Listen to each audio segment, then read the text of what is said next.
The leader of the CIA at that time, Alan Dulles, I believe his name was not reporting things to Congress, right? He's like, the only person I need to report this to is the President of the United States, and it's on a need-to-know basis. Other than that, we operate how we're going to operate. And who's going to stop? Nobody asked us any questions, right? You fund the CIA. The CIA has its own internal program it wants to start. The CIA will just give you the money to do it. There won't be any questions asked. We gave you the money to spend. We can write it up till we spent it on something else, but we actually spent it on this, and that's how you get this happening.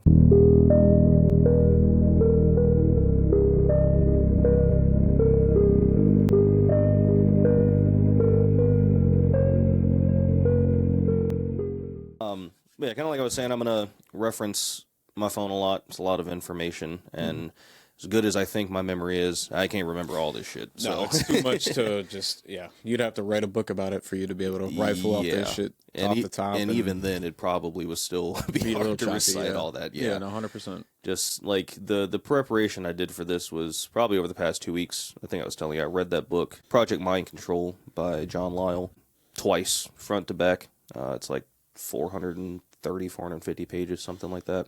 And then I bought the audiobook as well so I could listen to it while I'm at work. So I'm just like trying to cram that shit in. Yeah. And it's definitely an interesting topic, I guess, to not continue to be cryptic. I mean, they'll see the title, but it's MKUltra, right? The CIA program from 1953 to 1973, led up by Sidney Gottlieb.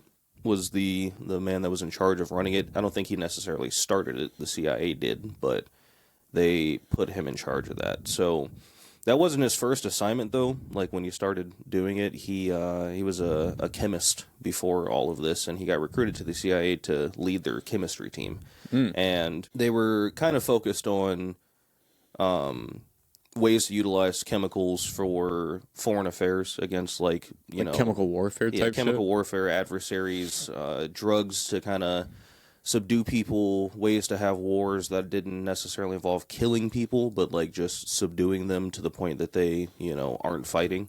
So it kind of sounds like almost like a good thing, you would think, but it very quickly turned not into that. Almost into a manipulative thing. Yeah, exactly. And I wonder if, maybe was that used to, for...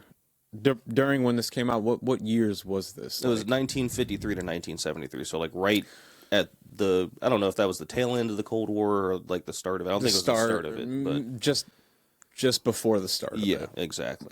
But I wonder, do you think those kind of things that they had in mind before they got into their experiments was is this something we can use to combat communism in a way that we can convince these people that they're wrong by using these experiments on them, or finding some way to be able to convince these people that they're doing something. Their way is not the right way to do so. Yeah. And in a sense, we can change their mind and make them like a complete regime change of whatever country that we're trying to test this on. Yeah. Obviously, it was tested on people at first to see the effects of what you can get out of people.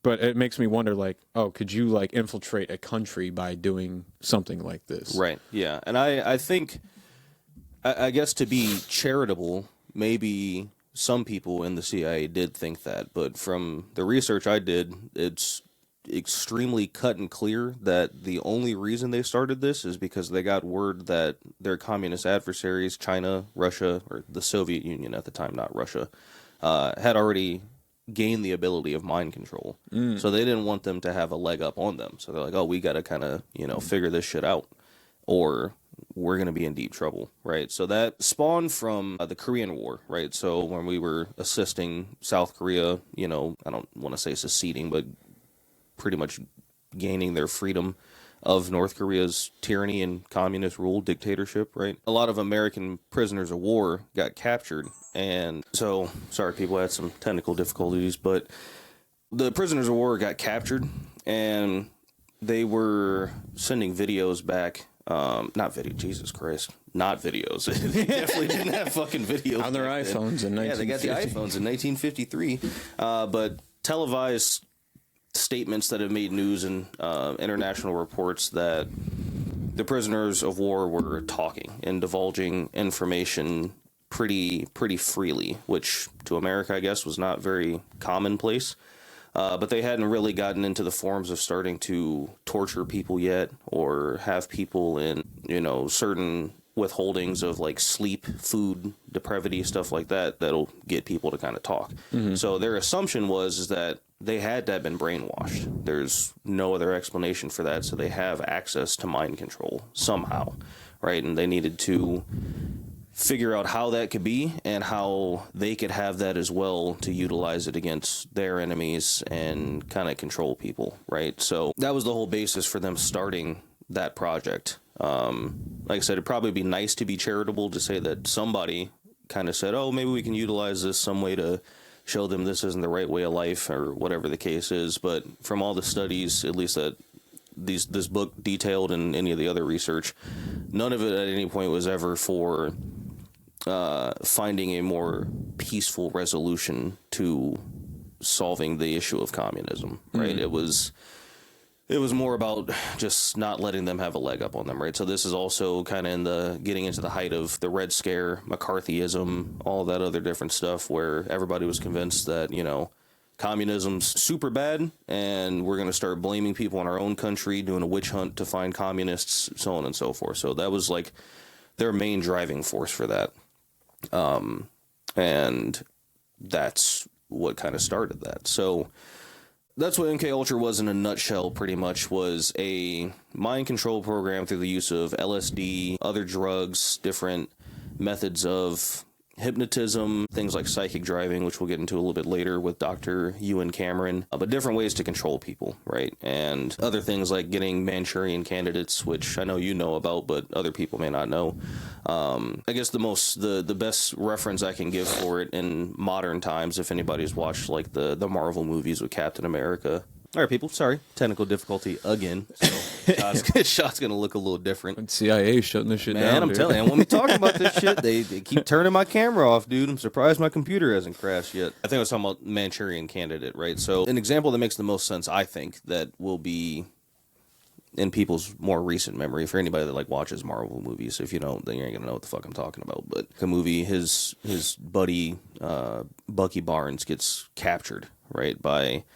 what do they call them? The Red Skull or whatever. Pretty much the Nazis within the Marvel movie. And they subject him to all this programming in his mind, feeding him all this information and stuff, this code to like activate him, right? So they train him or whatever, and they break him out of it, but then he hears this like set of words that triggers him again to go right back into doing what he's doing. And then when he comes out of it, he like doesn't remember all this happening. So that's a Manchurian candidate, and that's what they were trying to get. And obviously it's very hard to prove, and a lot of it is very speculative, but Sirhan, the guy that killed RFK's dad, I guess RFK Sr. Senior, yeah, he was believed to be a Manchurian candidate because he killed him, and then immediately afterwards he's like, I don't remember doing any of this. I have no knowledge of me doing this, blah, blah, blah. And obviously he could just be pleading to be insane. I didn't read up onto it too much, so I don't have all the details of it, but it was mentioned in a lot of the podcasts and stuff I was listening to about this, that it was believed he was a Manchurian candidate, or at least they made it look like he was. What's weird about that is the fact that there's like that depicted in like even just like like cartoons, like such as American Dad. Mm-hmm. Like, and just like throughout TV shows and stuff like that, there are examples of where people are like triggered by a certain word, and it just sets them into like a mode. Yeah. And it's like, it's not there for no reason. Yeah. Like there's some substance behind that. That would be a weird concept to just come up with out of nowhere as like a creator. Like, oh, it'd be really funny if this guy was, or not funny, but it would be really good adding to the story of if this guy was just being controlled out of nowhere by these words. Like the repeating of it across media is the exact same. It doesn't differ. Like there has to be the words there. They have to have been programmed beforehand. So it's like you're pulling this from somewhere. Yeah. Right. And a lot of this gets, declassified over the years, and it's available to be read. It's actually kind of crazy how much stuff does get declassified. Like I sent you that remote viewing page straight from the CIA, and it's like they posted it on their website, declassified it. It's like, well, they were trying this. You can't even say that they weren't, because there it is right 100%. There. I learned about remote viewing. I don't know if it was from the CIA. I think it was from the FBI, the documents that I had viewed from like 2016. When I was like just fresh out of high school, I found documents from the FBI detailing what experience went on there. It was like a remote viewing that they did. They did a test on all these subjects who claimed that they were remote viewers, and they had them locate this Russian base. And some of the guys were able to literally locate it by longitude, latitude, and tell you how many like specific towers, like radio towers that they had found there, and then everything seemed to correlate. In the longitude, latitude coordinates that they gave were accurate to where this island would have been. Right. Which is, it's crazy stuff like that. It makes you wonder, like, what else is the human mind capable of doing as far as just internally, like mentally, like and how you could tap into something like that, which probably is the reason what jump started their idea of, hey, we should look into this and we should try to like use this if we possibly can for our benefit. But continue on with the No, I was going to add to that. It's like even with the rest of this stuff, like the hypnotism, the psychic driving, and all that stuff. Well, while it's not necessarily the person themselves doing anything to benefit themselves in this moment, it is crazy how much your mind can take over your body, how susceptible you could be to suggestion, or I guess how suggestible you are to being made to do something, or hypnotized into doing something. I think Rogan just talked about it, how one of his buddies went to a hypnotist to get to quit smoking cigarettes. He just completely stopped. Has no withdrawal symptoms, no nothing, no anything. And it's like the mind control thing. The way the CIA went about it is fucked up. But like I get I get what they were going for. Yeah, for sure. Yeah. Because especially at that time, I mean, you just got done with the largest major war in the entire world. History, it's like, okay, well, how can we figure something out where we could just control people to assassinate or poison people or to just stop what they're doing without having to go through this again? So it's like, I think, like I said in the beginning, you almost feel like you want to be charitable about it, but the way that they went about doing it is just, it's fucked. I mean, like, the way they went about doing it, and probably just the reasons why they were doing it. Like, if that person who did kill RFK Sr. Was part of one of those experiments to see if like he would actually do it and like what he remembered, this and that. It's a fucked up thing to do, and you did that for your own benefit. Because if you think about at that time, JFK, he was strongly against the Vietnam War, and he didn't want people over there. At some point, he sent, I don't know the exact number, he sent a certain amount of soldiers over there, found out that, I don't know the exact number, let's just throw it out there, 100 people died. He was ready to bring every soldier home. And he had been approached multiple times by the CIA to invade Vietnam, invade Cuba, like all these types of things, and he rejected them. He's like, I'm not for this. This is not what I believe in. And for him to then get assassinated, and for his brother to be running right after him, to pretty much winning the popular vote based on everything he was going to win, and for him to get assassinated right after, it's like, were those experiments used to benefit your program? You know what I mean? So, like, why would you go out of your way to assassinate the leader of your country or a future leader of your country, unless it was for your own benefit? And that's where the stickiness comes apart. Like, yeah, it's, you know, I understand you got to do research on this stuff and whatnot, but to gain for your own benefit is the problem. You know? Exactly. If it's not actually helping anybody, and especially like in the sense of like, it probably could be attributed to, you know, JFK being assassinated, like you were saying, because he wanted to pull out of the war. Wars are very lucrative for the military-industrial complex, right? So they want to get their money. Money controls everything.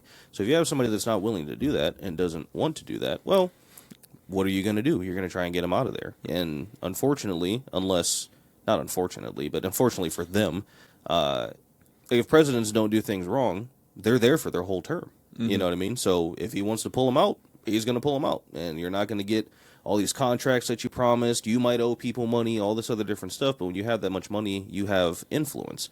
And then the CIA does this time and time and time and time again. All over the world, not even just here. Right? Like any of that regime change stuff, any of the overthrowing of anybody else, the CIA is almost always involved in that. And it's just, it's very strange how they're able to just operate with no oversight, right? And that's kind of a main point of all the MKUltra stuff. Everybody's gonna be like, well, how are they able to just do all this and nobody said anything? Nobody's overseeing them. They literally, the leader of the CIA at that time, Alan Dulles, I believe his name was not reporting things to Congress, right? He's like, the only person I need to report this to is the President of the United States, and it's on a need-to-know basis. Other than that, we operate how we're going to operate. And who's going to stop? Nobody asked us any questions, right? You fund the CIA. The CIA has its own internal program it wants to start. The CIA will just give you the money to do it. There won't be any questions asked. We gave you the money to spend. We can write it up till we spent it on something else, but we actually spent it on this. And that's how you get this happening with nobody questioning. I mean, even further, like in that book that I was reading, they got to touching on that. Like the Church Committee was created, which was a senator, I believe, with the last name Church. I don't remember his first name. But they wanted to go in to start investigating and keeping tabs on what the CIA was doing. But they would only meet once a year. And a lot of the time it was, oh, we don't really want to hear everything that you're doing, you know, blah, blah, blah. But we have stuff to report. Don't tell me. I don't want to hear it. Just go on here. We met up. We went over your funding or where you're spending your money. That's all we need to know.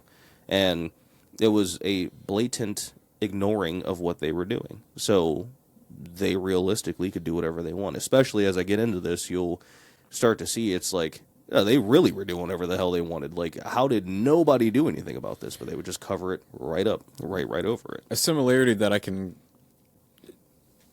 put together between just so far what we have brushed on as far as like what the CIA was doing kind of reminds me of like the churches back in, you know, like the early days where the churches ruled over everything, even the king.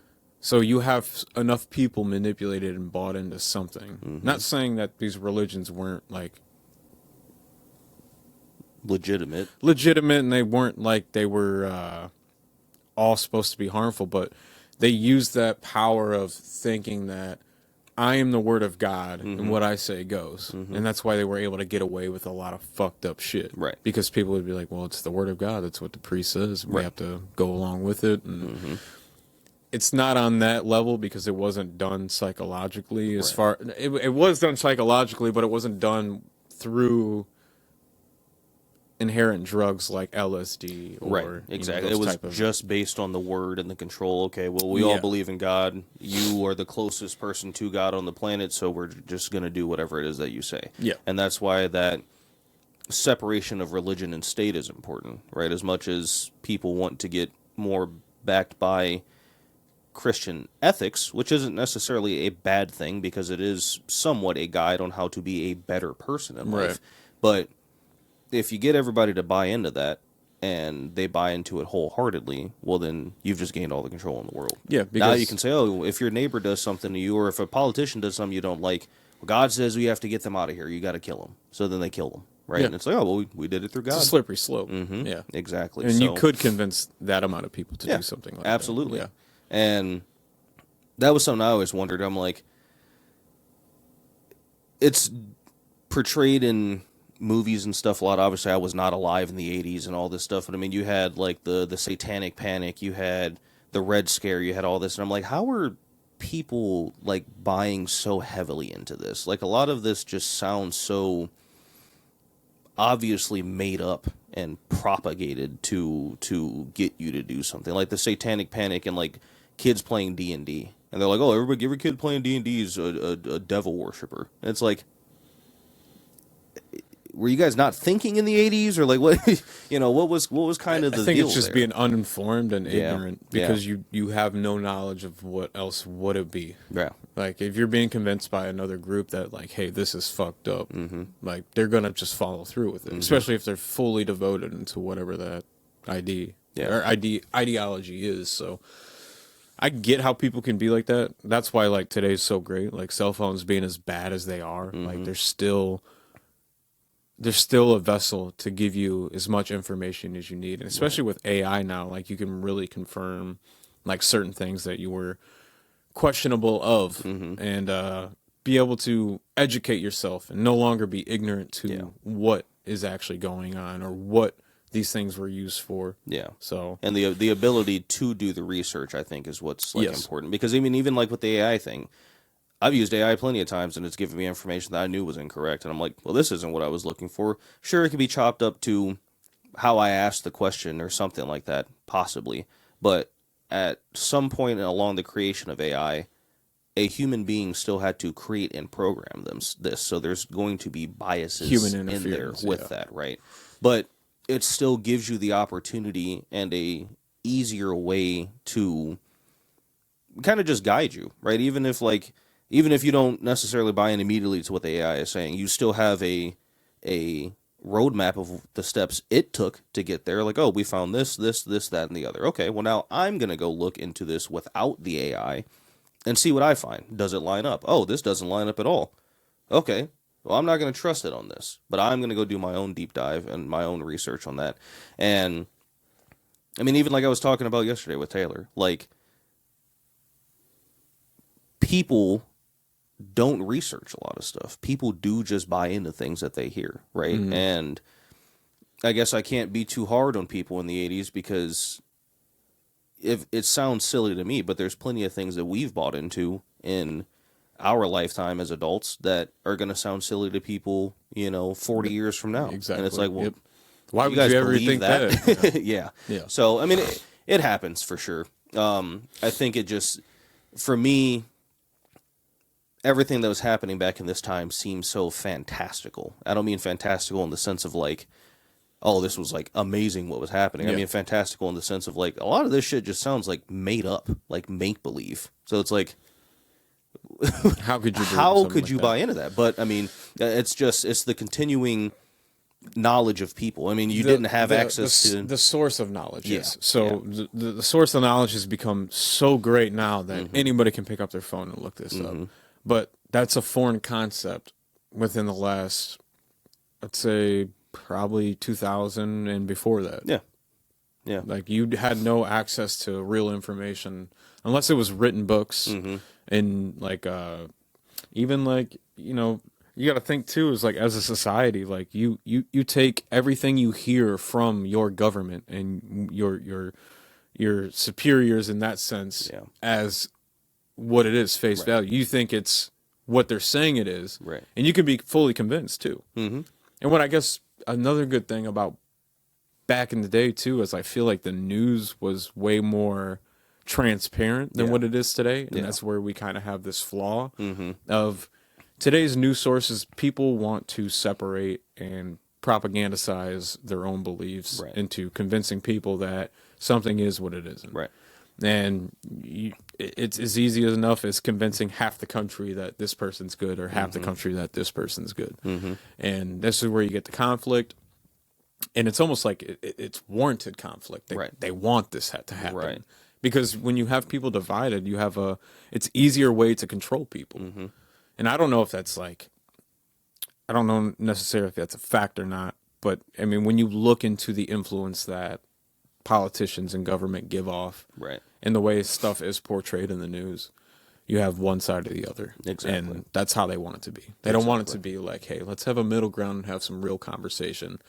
No, it's let's be mad at the other side and be mad at each other for believing in these things instead of confronting, having dialect. Like we had a conversation last night that went on for about 6 hours. We were up till like 5 in the morning. Wish I was recording it. Very good, very good dialect, very good conversation, very constructive, and just not one part of that conversation did we all yell at each other. No.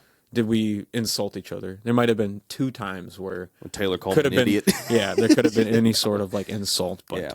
it wasn't, anything that we looked at and was like, well, fuck this guy. Like, no, I'm not listening. Exactly. Like, no, there was minimal emotion Yeah. put into it as far as how we're going to look at each other and how we believe these things, because we're able to differentiate between emotion and what is actual and what is real and what the effects of those will be. Exactly. And that's why it's good to be that way. That's what the dialogue that everybody has should be, right? And it's like I always tell you all the time of why I think that's one of my strengths is I can talk to anybody about anything, even if I don't agree with them. It's still interesting. It's interesting to hear somebody else's perspective on something, and you might be wrong about something you believe. You might not know until it clicks to you. Mm-hmm. Like, maybe it could even just be a sentence that hits you and you're like,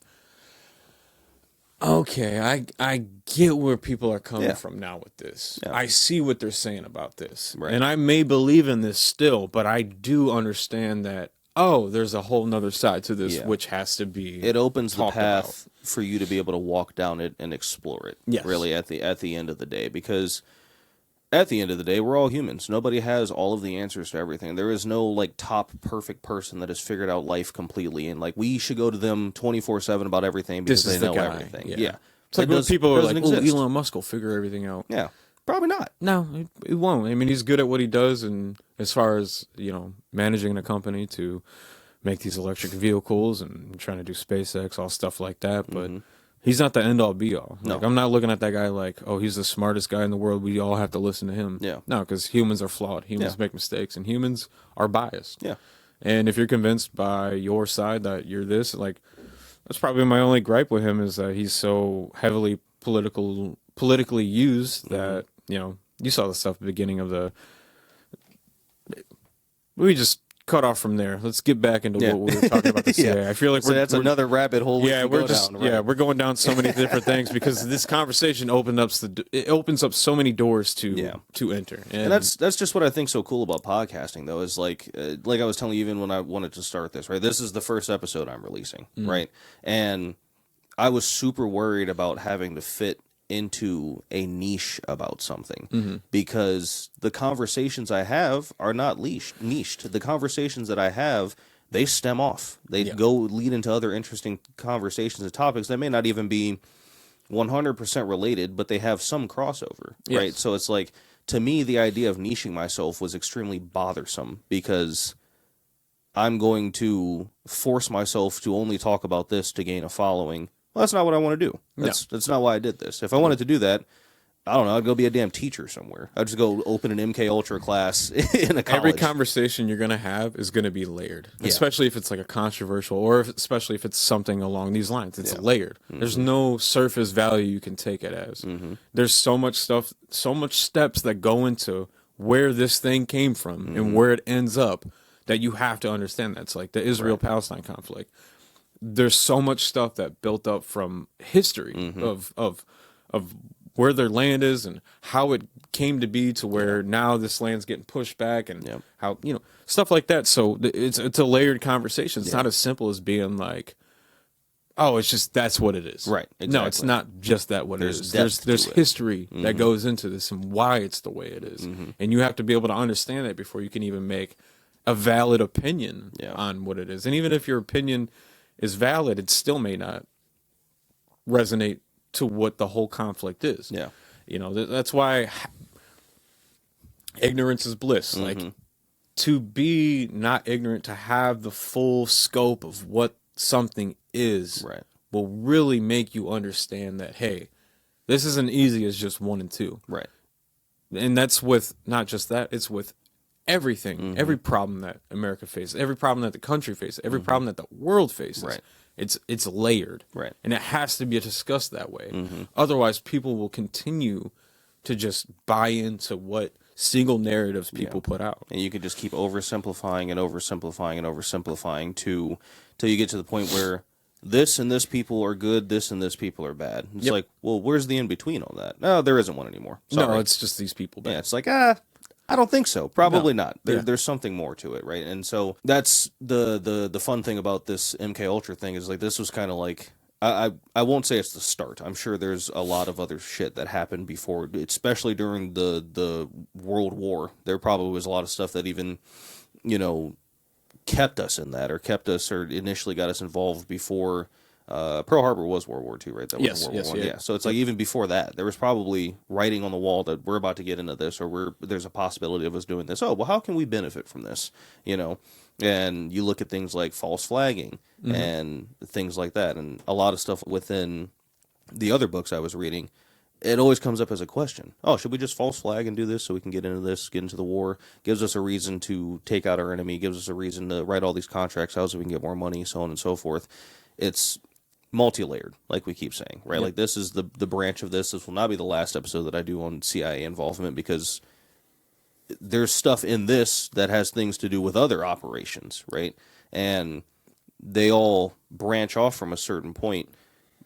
I think it would be interesting to get to the point of finding that first initial one when we're like, oh yeah, we're going to have a pretty much a spy agency that does America's bidding throughout the entire world. So like, that would be interesting to figure out when exactly that happened and what the event was that caused 100%. that. And like what you're saying about World War II is like there was throughout all our wars, there's like false flags that we use to get into these things. And like one of the ones in World War II being like Pearl Harbor. Like if you ask anybody what got us into that war, it was Pearl Harbor. Like, or you can ask some people and it was like, oh, well, they're killing Jews over there in Nazi Germany. Like that's why we got in the war. It's like, no, it was due to Pearl Harbor, but you know, there's a lot of talk about people knowing of this happening, Right.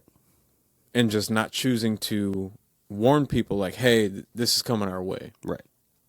And that's just a way to jumpstart yourself into a war. Like, hey, like these people came. I mean, regardless if we did know or didn't know, like that was an act of war. So it did happen. Yep. But letting it happen is something different than it happened. And we didn't know about it. No, Exactly. we did know about it, and we let it happen. So we could force ourselves into to this war. Same thing with 9/11. I ain't gonna touch on that yet. That one's a little crazy, but I mean, there's a lot of evidence of that. I'm not saying this is the truth. Yeah, But damn it seems like it. Yeah, no, there's you know? there's a lot of things that are like, I'm not, it's not confirmed a truth, but you can look at the events that took place around these, and they'll spell it out for you. Like, this was not just as simple as this happened. Right. It's orchestrated. Right. And there's reasons why it's orchestrated. Like, Exactly. yeah. I don't want to get into that either, Yeah, because it's going to be a whole it's another damn episode, right? Yeah. So Sidney Gottlieb, right? So he was the guy that was running this operation. He was with the chemistry department within the CIA, developing drugs and other toxins that they could use to eliminate leaders, control people, so on and so forth. And he also led the technical services staff, which the technical services staff was more about finding ways to deploy the drugs that the chemistry department was making, right? So like this side gets more into your R&D of like the spy gadgets, right? Like pins that could shoot people and like, deployable aerogas toxin technology that you could do X, Y, and Z with, right? But poison handkerchiefs, little micro pokes of something somebody would use every day, like putting a pin in somebody's toothbrush filled with fish toxin that when they grab their toothbrush, it's going to fucking poison them and they'll die, stuff like that. So that's what he was involved in. And after this happened with North Korea and the prisoners of war, they said we need to figure this out, right? And they put him on it, right? So, and this is where I have to reference my notes on this because there's a specific way that I want to go through this where I'm not jumping back and forth so much, right? So, within that chemical division, the last thing that I want to touch on that, one of Gottlieb's most notable targets was Fidel Castro, right? They were trying to find ways to get him out of Cuba. They needed to get him out of here. And, that gets into the Cuban Missile Crisis and Bay of Pigs and all that other different stuff. But they were trying to figure out a way to get rid of him, right? That was our closest communist adversary to the United States. Everybody else is across the world. These guys are, couple hundred or however many miles south of us, right? Pretty close. So they went into that, right? So the main source of how they were doing this was through LSD to figure out the mind control. And LSD was not in America at the time, right? It was created in Switzerland by the Sandoz laboratory in Switzerland. They had developed LSD. And what got the U.S. interested in LSD, there was a small town in France, and I'm going to butcher the name on this if I don't look at it.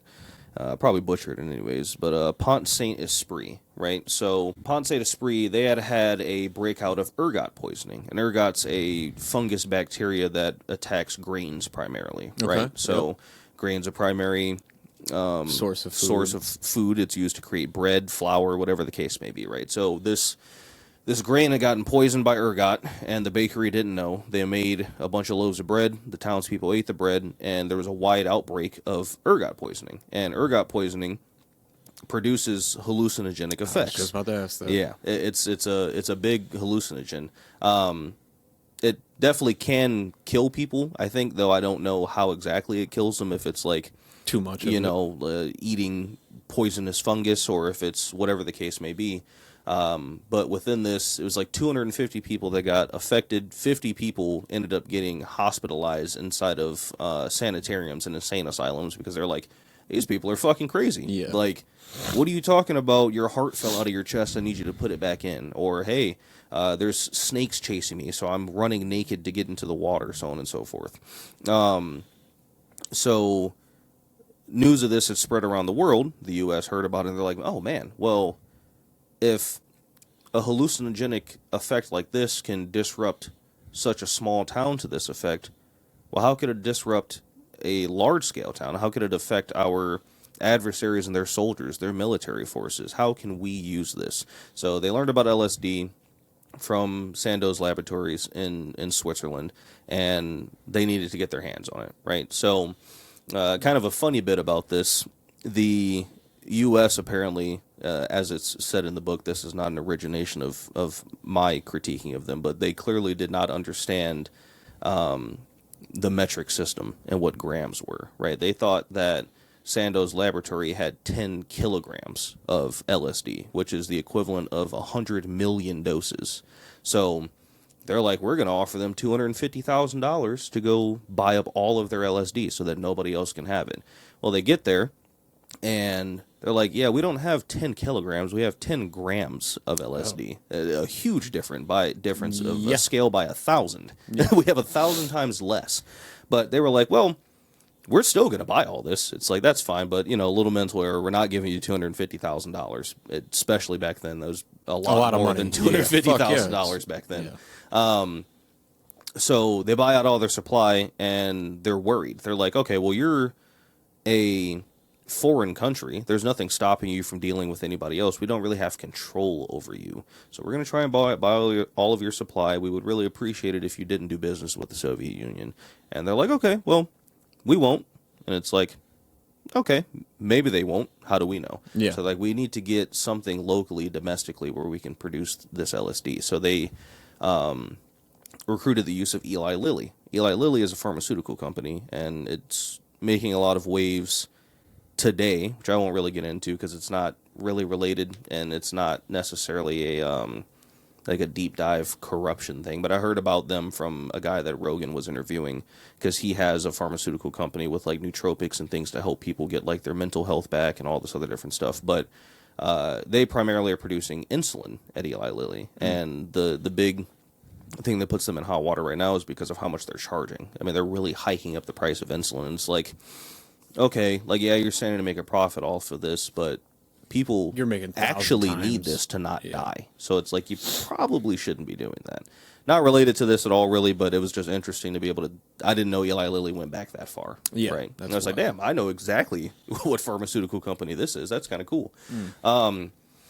So they got Eli Lilly to synthesize LSD, take the primary component of it. I don't know what it is. I don't even think it was said in the book. But whatever the primary component of LSD is, they synthesize that so that they could have their own vials of this to be able to use. So they got the product that they need, and they had a large surplus of it. So that's where kind of all this begins. So when they get the LSD, before, which I guess is kind of nice, again, to give some charity to them maybe, oh, it's kind of cool. Sidney Gottlieb and his colleagues were like, well, we better try this first before we use it on other people. So they went crazy. They're like, damn, we're just going to take LSD and see what the hell it does. And a lot of times they'd have like a physician with them. Sometimes they wouldn't, and they were just going fucking crazy on LSD. And it's like, okay, well, I mean, I guess at least you tested it on yourself first, that's nice of you. But then and there began their studies of this, right? So that's going to lead into the Deep Creek incident. So this one is the first fucked up story we're going to cover. Before we get into that, yeah, let's take a pause. We'll take a pause now before we get into the what incident? The Deep Creek incident. Frank Olson incident. Yeah. I feel like we covered a good chunk of the beginning, the intro, to like get people acclimated with what's going on, what exactly it is, and we'll continue tomorrow.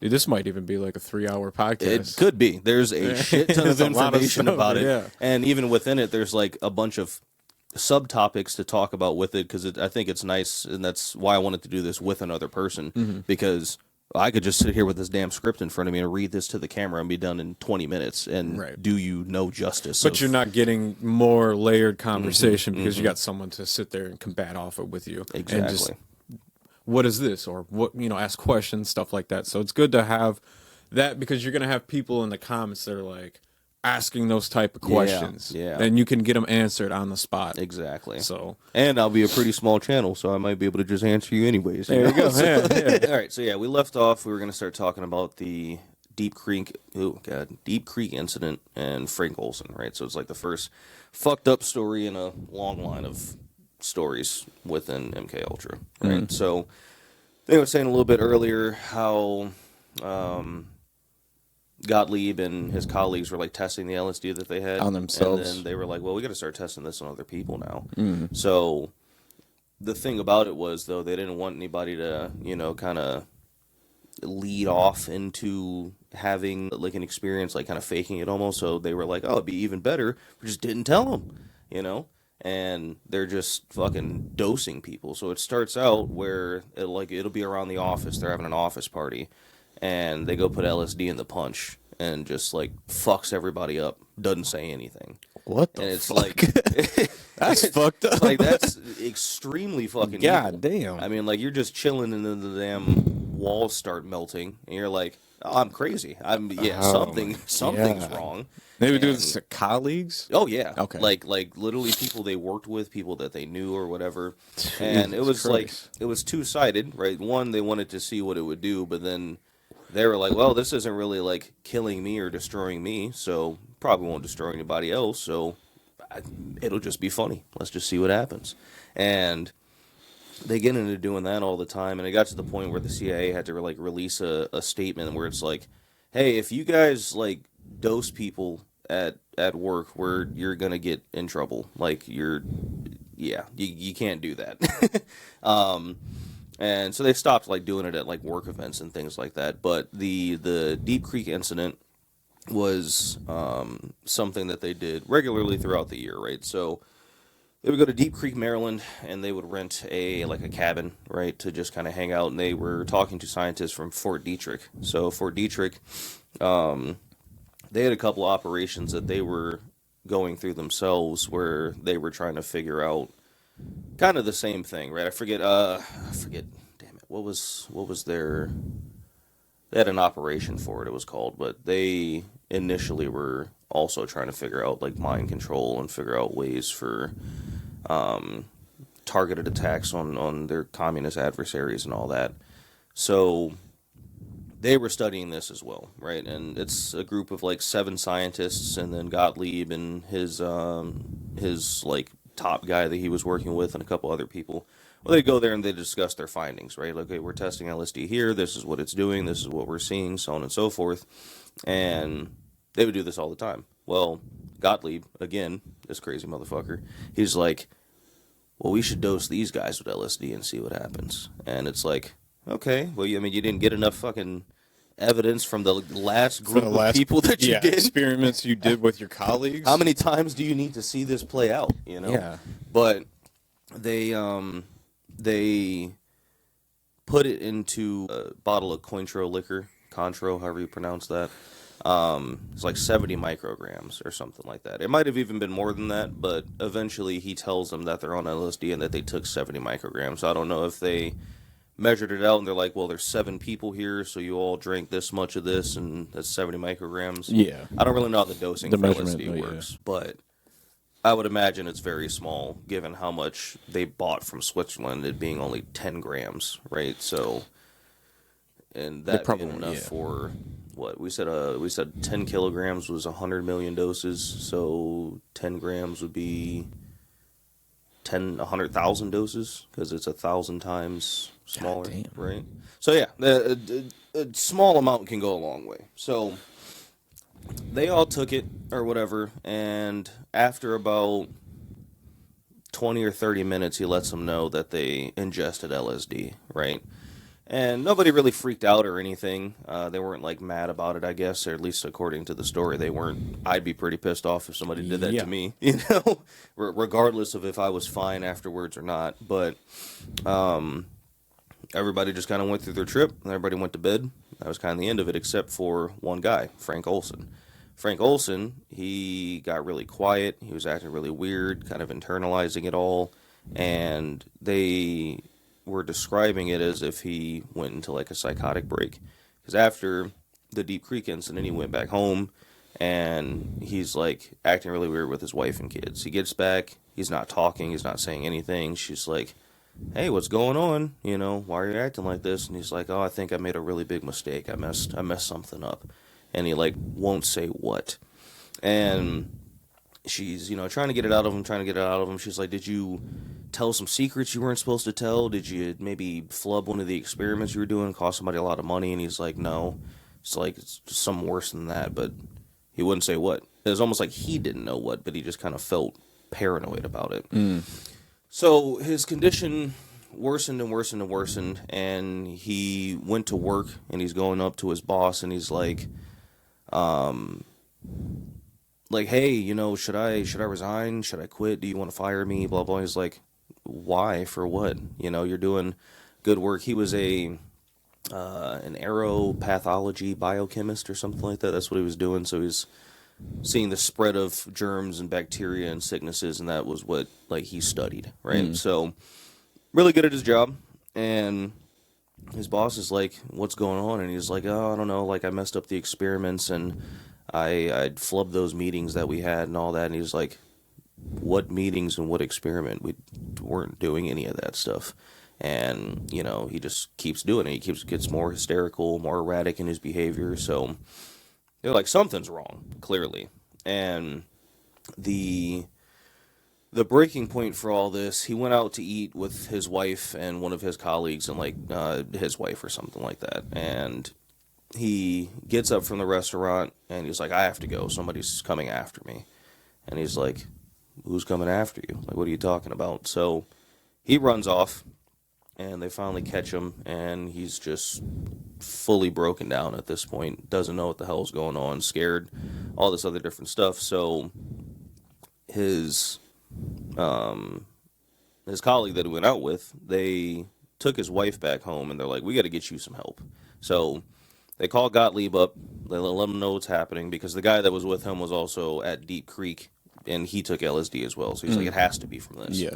So he calls him up, and he's like, oh, well, that's not good. Well, let me get you in contact with a physician and a psychiatrist that I know that can probably help you with this. He knows more about LSD than anybody.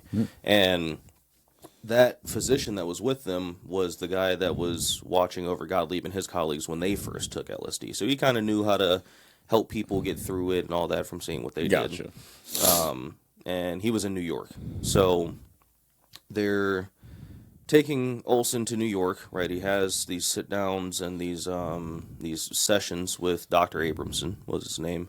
And, you know, he's trying to sort through this, right? And he's asking questions and so on and so forth. And Frank just keeps getting more and more paranoid, right? So, like, after the sessions, he's asking, he's like, what are they trying to do with me? What are they trying to accomplish here? Somebody's trying to do something to me. Why am I getting tested for this and that and the other? And it just worsens the paranoia and worsens it, worsens it. So they went through all the sessions, and they're like, yeah, I mean, he's definitely in a psychotic break for sure. They're isn't really much that we could do about that. We should probably get him admitted, but he goes back home to, try and come back or whatever. And it was like he got worse on his way back home again. And he ran off again. They caught him, and then when they caught up to him, they're like, just turn me in somewhere. The police are looking for me anyways, so you guys should just go turn me in. I've done something wrong, and just take me there, because that'll be better than me just running all the time. And they never really could figure out what it was that he was seeing or what it was that he was trying to run from. So things weren't getting better.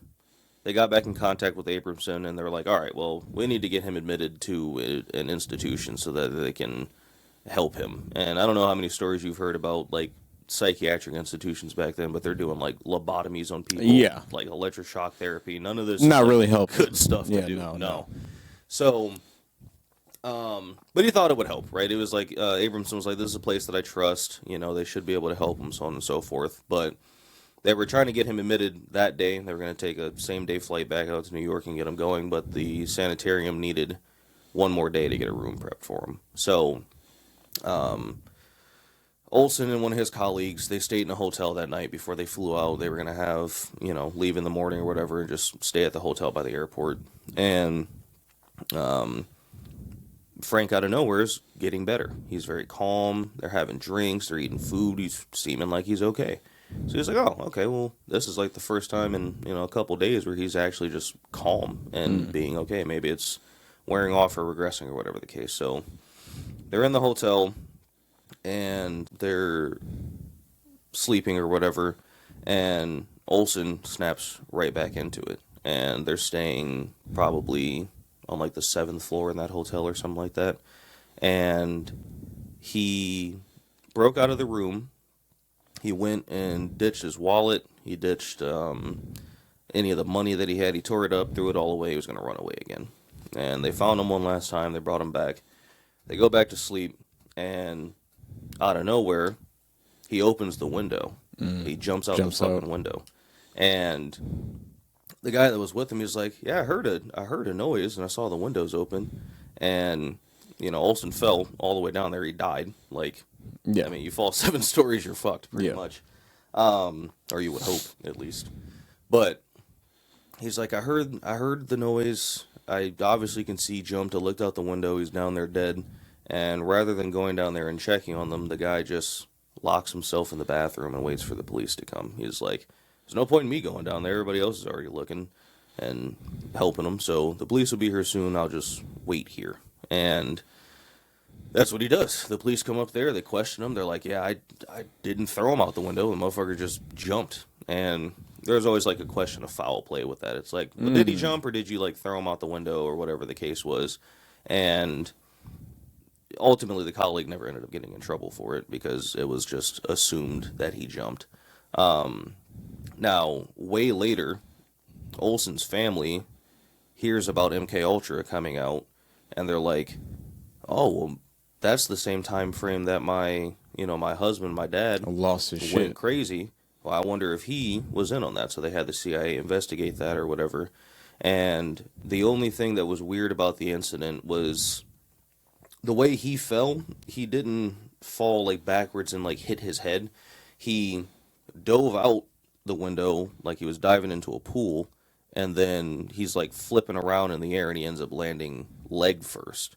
And so I feel like in that instance, he still probably could have hit the back of his head, but I don't really know how he fell. He might have hit the ground and landed forward or landed back, whatever the case was. But upon further investigation of it, they found that he had received, like, a blow to the back of his head that happened before the jump. I don't really know how they would line that up, because, one instant he's not out the window, the next he is. How would you be able to determine whether or not that happened during the jump or before? Exactly. So their only thought was, like, when he jumped out the window, he, like, hit his jumped out backwards or something and hit his head on the window.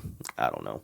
But they wrote it off pretty much. It's not conclusive enough to say that the guy that was in the room with him did that, or if it happened while he was falling, so they just kind of let it go. And they gave a settlement to the family for, like, $750K for them to just, let it go and be quiet about it. But that part was pretty interesting to me. One, because he went crazy, jumps out a fucking window to like escape from something, right? Which is just messed up, because had he not been dosed unknowingly with the LSD, that probably would have never happened. I don't even think he was ever partaking in taking LSD. So that was like his first time. But something similar happened to my great uncle, right? Around the same time frame. So like I said in the beginning, MKUltra went from 1953 to 1973 is when they assumed it ended. My uncle got dosed with LSD in the 1960s. So right in the middle of all this. Yeah. Right? Not saying that this is tied together CIA in any way, but it was a parallel that I could draw from somebody I know in life. Personally, that had been dosed with something like with that, LSD. Yeah. And before I was reading all this, we just thought that, you know, he just has schizophrenia, the LSD unlocked the schizophrenia. Well, I don't actually believe that that's true anymore, because he was extremely paranoid. He thought somebody was coming after him, all of this other different stuff. He was in a nursing home himself, right? He got locked in the room because he was having a psychotic break. He jumps out of a window. He didn't die because it was like only 3 stories or something like that, maybe even 2.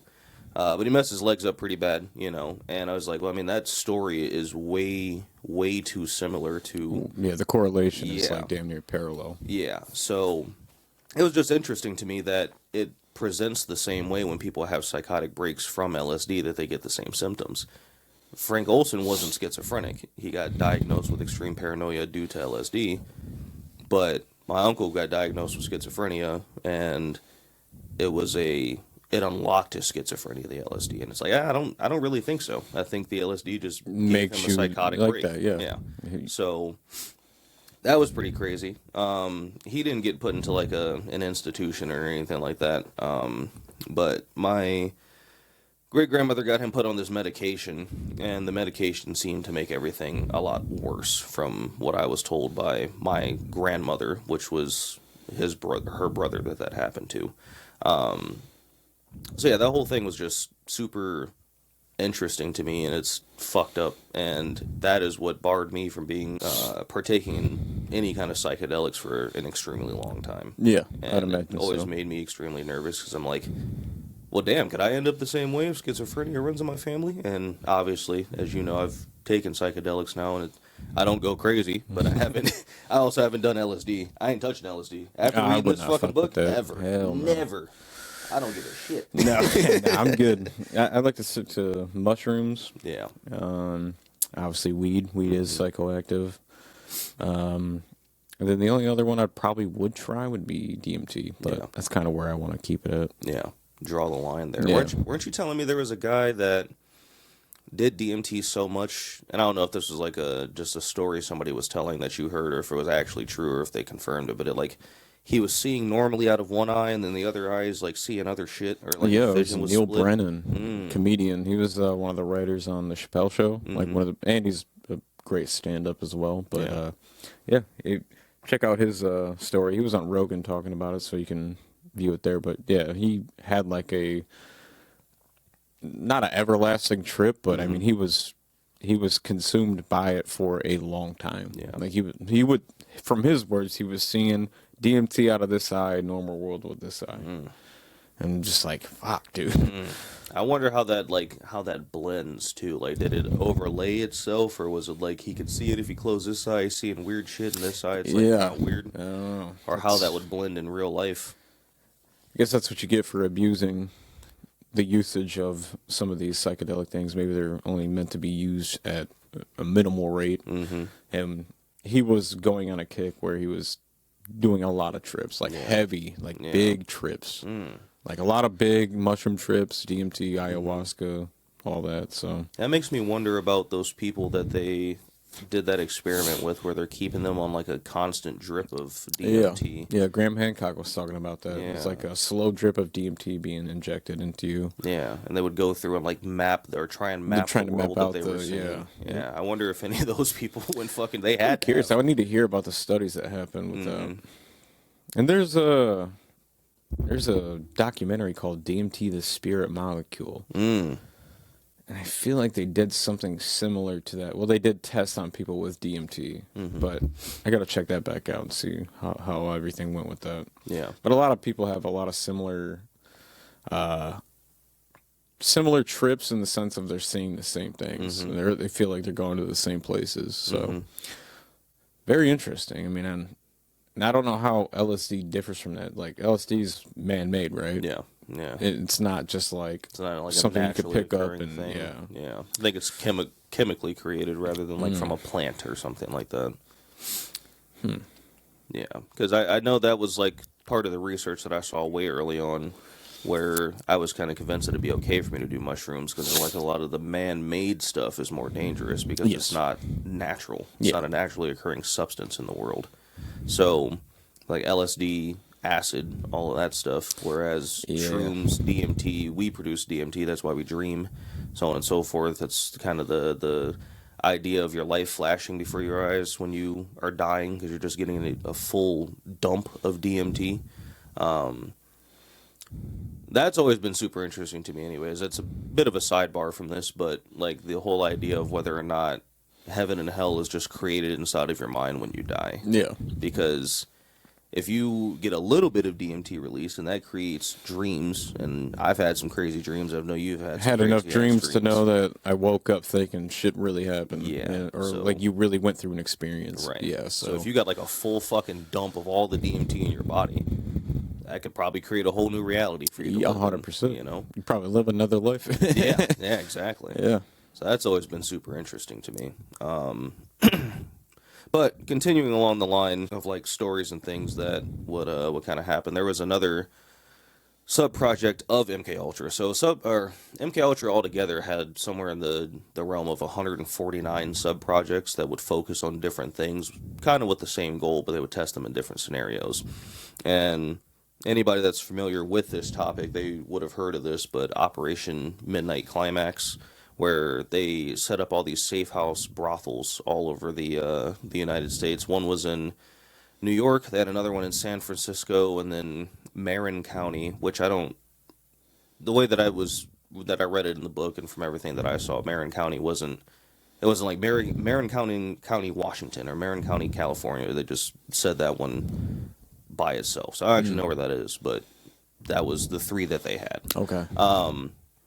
And Sidney Gottlieb had recruited the help of our narcotics officer. His name was George White, to kind of lead this, right? So George White would go around. He's always busting people all the time for drugs. He's dealing with hookers, prostitutes, so on and so forth. And they wanted to test the effects of combining LSD, alcohol, sexual relations to see if they could, in some way, use that as a form of getting information out of people. So the whole idea that happened was George White would go around, he's busting all these prostitutes, and it's like, hey, I can get you out of this. I can get you out of this. You can come work for me. You can do this. We're going to test, a couple of things. I don't know if they fully disclosed everything to them. I think they did, because at least one of the stories was like, he had one of the prostitutes give this guy she was sleeping with, a glass of liquor, and it was laced with LSD. So I'm assuming she knew. Maybe she didn't. I don't really know. But yeah, so pretty much you'd give them like a get out of jail free card. If you come work here and do this, I'll look over everything else you're doing and just let you go on about your day. Some people would get that. Some people would just get paid. Some people would be given drugs, to kind of feed what they're doing. So they had a large capturing on these people all around at their safe houses that they had.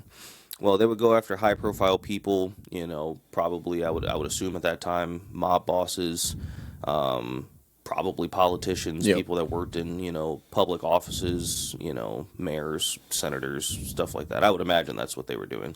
There's not a ton of information on MKUltra because ultimately the director of the CIA had all of the records of MKUltra burned. So the only thing that anybody, when they research this, can go off of is stories from witnesses and information from when Sidney Gottlieb was on trial and he was doing his deposition for what happened. I guess it was like his coming clean of things. Which even that is heavily redacted, and in the book they touch on it a lot. Like he had a lawyer from the CIA, and he would kind of guide what he was able to answer within his deposition. So there's probably a lot more fucked up shit that they had done, and a lot more stuff that they had gotten out of people. Exactly. Yeah. Exactly. And that's really kind of the only way that anybody ever even ended up knowing about it, because they decided to finally investigate this, some 20 or 30 years later, and it kind of came out to everyone. But for the most part, it was kept heavily under wraps. You know what I mean? They would just write it off. Oh, he just went crazy. Nothing happened. The whole Frank Olson incident, they're like, oh, we don't know. He just went crazy, until they finally came clean about what actually happened. Yeah, dosed him. Yeah. So George White was a bit of a character. As much as he was busting people for narcotics and drugs and all this other different stuff, he was partaking in a lot of it himself. He was, doing cocaine. He was doing all of this other different stuff, and a heavy drinker, like extremely heavy drinker. So he would be in the middle of observing these people doing shit, and he's just getting, lit up, like just going crazy, doing crazy shit. And a funny thing about Gottlieb, he had like a clubbed foot or some kind of accident when he was younger, so he's like, so he walked all weird. Year field goal. Huh? Yeah. That's the Raider with the club foot. Yeah. Anyways. So he was like a weird guy. He had a stutter. He had all this, but like during that time, he got so enthralled with the Operation Midnight Climax thing that he was having George White to set him up with hookers to fuck all night every time he came out there to see how things were going. And they're like, this little fucking Jewish guy is crazy. Like he's just doing all this and that and the other. But it was kind of funny in that sense. But the way that they would observe them when they set it up, they had two-way mirrors, so it just looked like there was a mirror in the room, but they're on the other side. They have microphones in the room. They have a camera set up on the other side, and all of that to kind of film all these interactions. Well, they thought that the introduction of the drugs, the LSD, the alcohol, the hooker would be what got the most information out of these guys. Well, it actually turned out that the most effective form of getting information out of these guys was, after all that would happen, the hooker wouldn't just leave them. They would stay with them, the whole time. They would pretend like they cared, all of this, and these guys just start talking, just giving information out of nowhere without even really being asked about it, And they ended the program because they're like, well, we didn't actually find anything. The most effective thing is to just let people do what they're going to do and talk about it afterwards. So it's like, okay, you guys did all that for 10 years and wasted hundreds of thousands of taxpayer dollars to just find nothing. You're drugging people for no reason. You're doing all this other different shit, all to just figure out that people just like having company, and they'll open up about things. They're like, well, how can we implement this when we're like interrogating people? And like it never came to fruition. They just switched over to torture rather than torture. Probably the fastest solution. Probably way faster. Yeah. But I mean, I guess I don't know though, because they dragged that torture out for a long time. I mean, you hear about those guys getting fucking kept without food for 4 or 5 days. They don't let them sleep for that long. It's like, well, this all transpired in one night. Maybe if you just treat them good, they might tell you everything you want to know. It'd have to be like a co-op operation, or a co-op, it's a covert operation. Yeah. But it'd have to be something like that. Like, you'd have to set them up for it and be able to get them to set up for it. Because, like, not everybody's inclined to fuck a hooker. Right. And, some people are skeptical of drinks that are given to them. You'd have to, I mean, it could be done for sure. Yeah.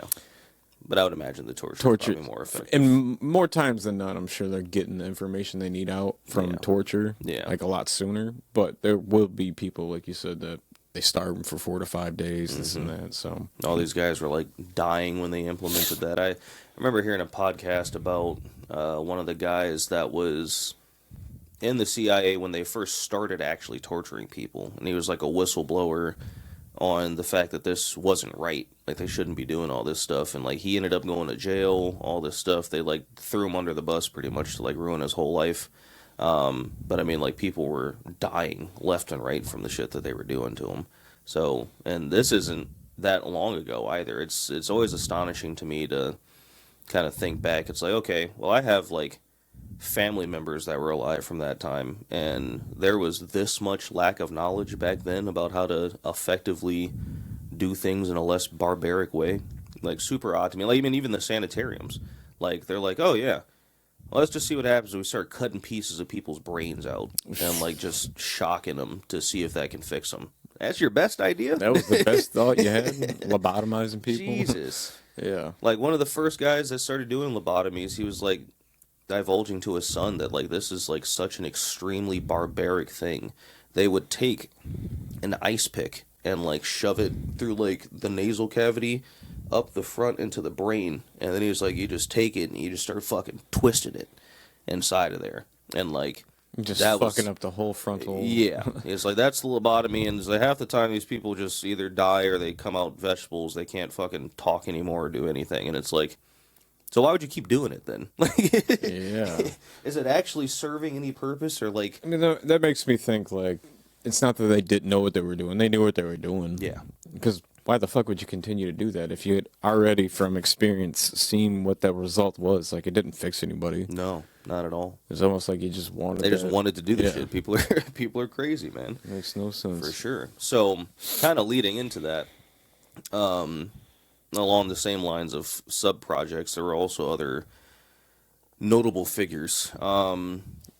Take pause real quick. Dr. Ewen Cameron was a guy. He wasn't actually part of the CIA at all. He's Canadian. He worked in Canada, but I'm pretty sure he was like Irish or Scottish or something like that. Okay. But his goal and his ambition was to be like a Nobel Prize winner for his work that he was doing. But it ties into what the CIA was kind of looking for, right? So his big claims to fame were psychic driving and depatterning. So both of which are forms of like electroshock therapy to the brain and the head, which we know now is extremely bad and not effective whatsoever. So his ideology was that with the psychic driving, right? So he would take these people, these patients of his, and he would shock them with 30 to 40 times a voltage that would not kill you, but like it would cause issues in your head. 30 to 40 times that, 20 something to 30 something times a day, like just frying their brains.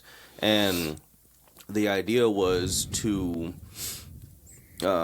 prime them that way, and then when they were in a very low state, he would take messages and have them listen to him for hours, days on end, so that it would kind of get into their heads, right? So like one of the examples, there was a mother that was really just becoming like overcome with stress and wasn't handling things well in the family, and she checked herself in to the Allen Memorial Institute, which is what Ewen Cameron started. So pretty much a sanitarium place for him to, fuck with people's brains.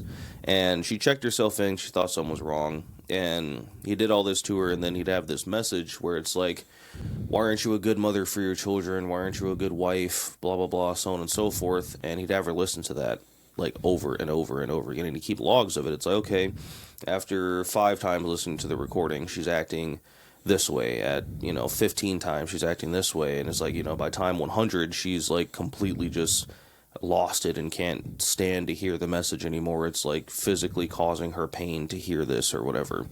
And he would do that in conjunction with the electroshock therapy, and then he would record a good message for her to hear. And the idea there was to change her way of thinking and associate these bad behaviors with being electrocuted. You know what I mean? So it's kind of like teaching through pain almost, and really ingraining the same message over and over again to somebody, which, how we mentioned yesterday, is kind of how the Manchurian candidate thing is created, right? You tell them all this information over and over again, you program it into them, and then, you say that code word and it snaps them into it, and they have all this information that they have access to now. So that was kind of his first form of the one, right? And to have it be more effective, when people would come in, he would have their family members record this message for them, so that that the patient was hearing their voice for added effect. It's like all this negative shit. When he would do the positive message, he wouldn't have them recorded. He would record it himself. And it was kind of establishing like his authority over them, so that they would just keep listening to what he was saying, and like, hey, let me keep electrocuting you, you know. And as much as it was backed by him trying to succeed in medicine, it was also because he was a fucking nutcase and just liked doing this shit to people. It's fucked up. Yeah. The other one, which was even worse because it's just straight up him frying people, was called depatterning. And same type of deal. He's electrocuting them, but there's no message stimulation after this. It's like, you have unwanted behaviors, you're angry, or, you know, you have, I don't know, just anything that you don't really want a behavior to be anymore. It'll just take you and just zap your brain over and over again. And the way he described it was, it's like seeing a switchboard with a bunch of wires running somewhere, and all the wires are ran to the wrong place.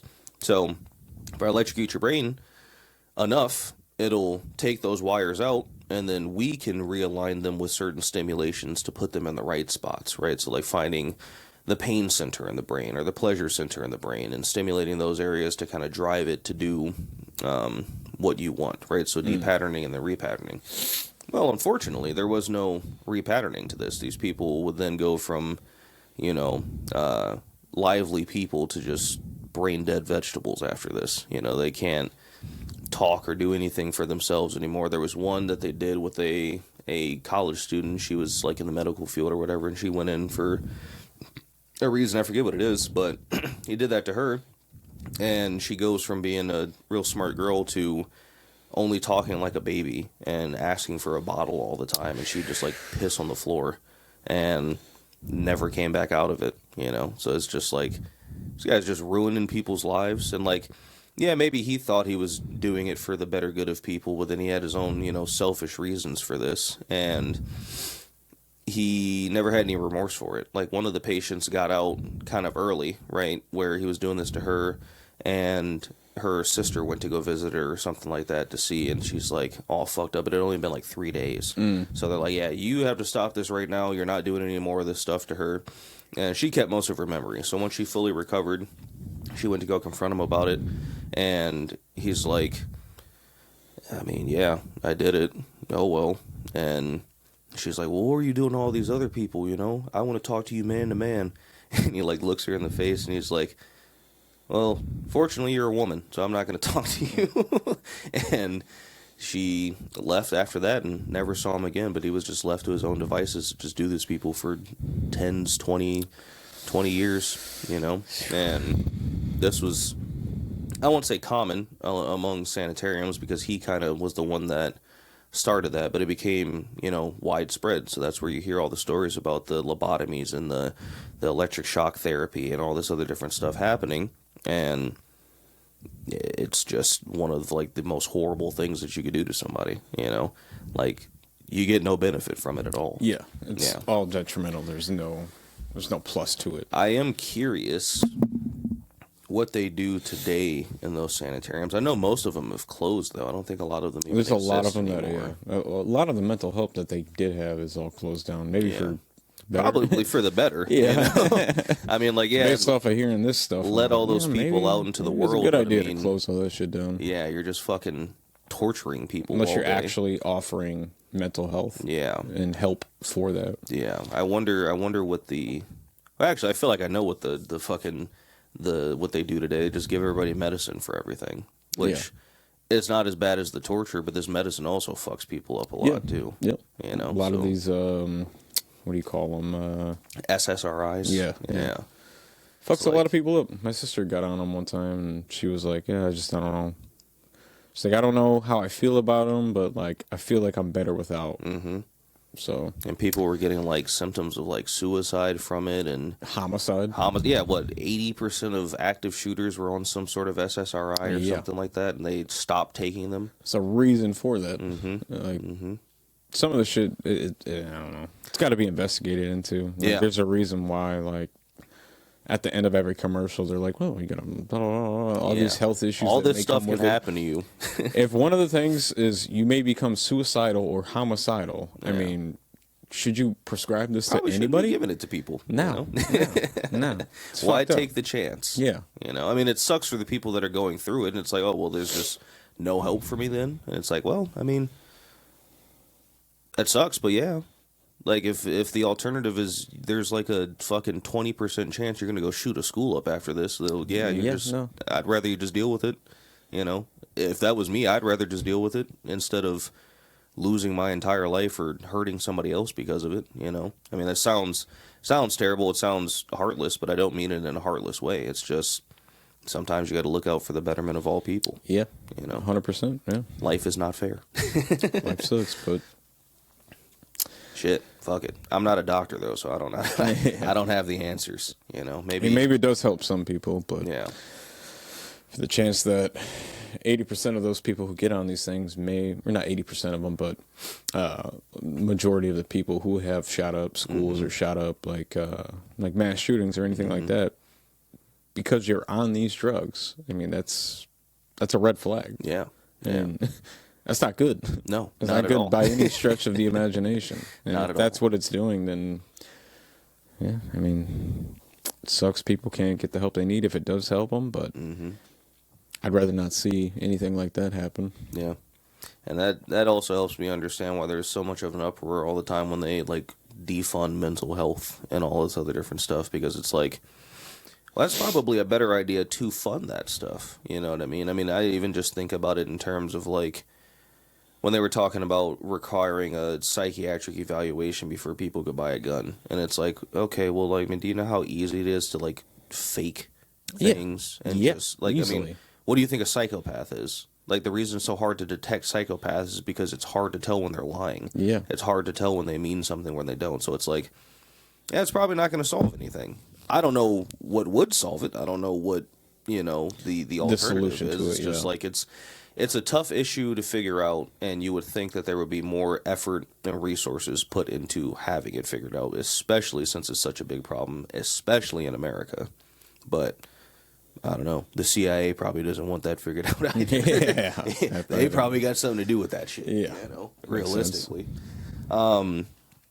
So yeah, another notable figure within that, and this is probably the most well-known name from this, is Louis Joylon West, otherwise known as Jolly West, right? He was a psychiatrist. He got recruited by the CIA. I guess he's just really good at his job. I do wonder what the process of getting recruited into the CIA is. It's like, what tier or echelon of people do you have to be where it's like, yeah, we need to have you here, you know? I don't really know. But there was a lot of crazy stuff that he did, but his focus was more on hypnotism and suggestibility onto people to, you know, kind of fix them, if you will, but also at the same time not fix them. He dabbled in some LSD as well, giving this to people and kind of really just changing people through his tactics, right? So one of his more notable stories is Jimmy Shaver. He was an airman, I forget at which base, but he saw a girl outside of a bar, and it was like a little girl, right? And she's like messing with his car or whatever, and the way that he told the story was that she asked if she could ride in his car, and he's just like, yeah, whatever, I'll take you on a ride. It's kind of strange. It's not your child. You're just going to take some kid and take him on a ride in your car, you know? Kind of weird. Maybe that was normal back then. I doubt it, but I don't know. But what ended up happening pretty much was there's a quarry, you know, gravel yard down the road, and the people who left their daughter outside, which another thing of extreme irresponsibility. Your parents are going to a bar and they just leave you to wander around outside, and you're a young child. Yeah, kind of weird, you know. I mean, either one, don't go to the bar, or two, I'm clearly not going to give this 8-year-old alcohol, so they probably can just be in here with us, so I can keep an eye on you, you know. Who the fuck does that? It just blows my mind. Even back in the day, like, who the fuck does something like that? Like, how does that make sense at all to be a good idea? Yeah. Just crazy. So Jimmy Shaver gets a hold of her, and they go to the quarry, right? And in this time, Jimmy Shaver, in some sort of psychotic break he was in, or whatever the case may be, he beats the girl to death with like rocks and other things around there. He's just like beating the shit out of her, bashing her head in, all this other different stuff. And they also found that he had sexually assaulted her. And when he got captured, he didn't have any clothes on. He had all these cuts and all over himself, and blood all over him. And he's just completely out of his mind. Doesn't know what's going on, or whatever the case may be. So when the cops got him, they feared that he was going to be lynched, that a lynch mob was going to form, so they tried to hide him and get him out of there as fast as possible. And, they're interrogating him. He's kind of telling the story. He's like, I guess I did what you guys said that I did. I don't really remember doing that, but if you're saying I did it, then I guess I did do it. And that could just be a tactic where it's like, oh, I really don't know what happened. I'm claiming insanity, when he probably did know. But it seems more and more likely that he actually didn't know. So what they did was they got Jolly West involved. And Jolly West was interrogating him. They were recording it on some, little recording device or whatever. And, he's questioning him. And he's pretty much just asking what happened. He's having to recount through it. And he's using some of his tactics to kind of loosen him up a little bit, so he talk a little bit more. And as it goes on, he's telling the story, and he has him retell the story, and there's new bits of information added in there, where he's like, well, why did you actually go to the little girl? And he's like, oh, well, I just saw her, and she asked me for a ride. And then it turned into, well, she was throwing rocks at my car, and then I told her to stop, and she said, I'm not going to stop. And he takes her. So it's like, you already went from one thing to a completely new part of the story. So are you being driven to say this, or is he actually just unlocking your memory since you were maybe in a psychotic break? It's possible. But what had happened is they got to the bottom of it, and the little girl reminded him of his cousin that was around when he was a child, and apparently she would like mess with him a bunch and like kind of not torture him literally like in the regular sense of torture, but if anybody has older cousins, when you were a kid, your older cousins would like fuck with you and like do different things to you, but she would do stuff like that to him. She'd like throw rocks at his head, all types of stuff like that, and that was what triggered that for him. So he hated her, and he saw her, the little girl, as his cousin that was his cousin that would always mess with him. So him getting all that anger out on her is what caused that. And so they're recording, and then there's like a 20 to 30 minute break in the recording. And they come back, and he's like, all right, Jimmy, we're going to have you tell the story again, right? So he's going through the story. He's like, I beat her, or whatever. And he's like, well, hold on. You're missing a real important part of the story. What'd you do with your finger? And he's like, I didn't do nothing. He's like, no, think about it. What'd you do with your finger? He's like, oh, I shoved it right up in her, and I wanted to hurt her really bad. And pretty much the recording ends there. And cuts off for like 30 minutes. Yeah, and that was the end of that. So they go to trial. He's found guilty, obviously, because they're like, you clearly did this. But what they were trying to prove in getting Jolly West involved in that was whether or not he was insane or not. So it was either he was going to spend the rest of his life in prison, or he was going to be executed via the electric chair, right?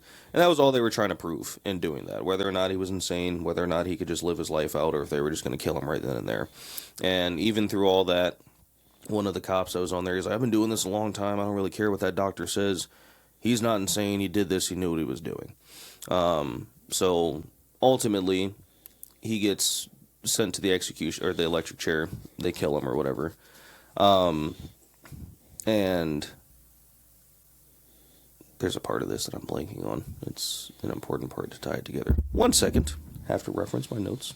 The interesting part of that, of why this gets tied to Jolly West so badly, is because he had kept all of his files from all of the patients that he had and everybody that he's seen. Stuff on. Yeah, that he had done stuff on. Well, after this case happens, mind you, they can account for all the other ones, but there's a section in his filing cabinet missing from like the start of the S's to like the middle of the S's, right? So the guy's last name was Shaver. There's only one file missing. And it's speculated that he already knew this guy because the part of hypnotism has to be built, especially something like that. So the speculation is that he had already been seeing this guy, and had he implanted something in him that even made him do this? Because that was the other weird thing. It's like, why specifically would you have chosen Jolly West to come investigate this? Yeah, what other ties? Exactly. Yeah. What other ties did he have to this? Other than already knowing this guy and knowing that, you know, you were his psychiatrist. So that was kind of interesting as well, right? And he has a lot of other, like, high-profile cases. That was kind of his thing and why he became one of the bigger names in it. There's some that are related to things similar to MKUltra, and there's ones that aren't related to it at all, but he specialized in hypnotism. So one of the other ones that he focused on, I don't know if you've heard the name William Randolph Hearst, but I've heard it mentioned. Yeah, okay. So he was a big media tycoon news guy or whatever, the journalist, I think it was, actually.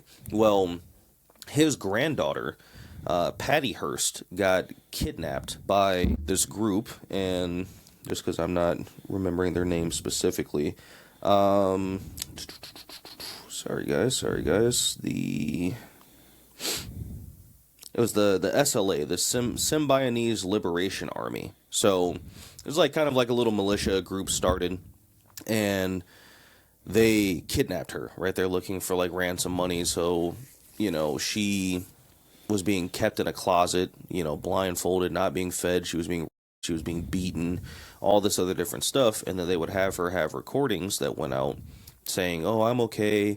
And you could see it each time each one came out that she was getting more and more okay with what was happening to her. And she's like, "Oh, well, you know, guys, these guys actually really aren't that bad. They're not hurting me anymore. They're not doing this." And she eventually just was succumbing to her captors and what they wanted. And she knew that if she wanted to stay alive, she had to play along with what they were going for. So,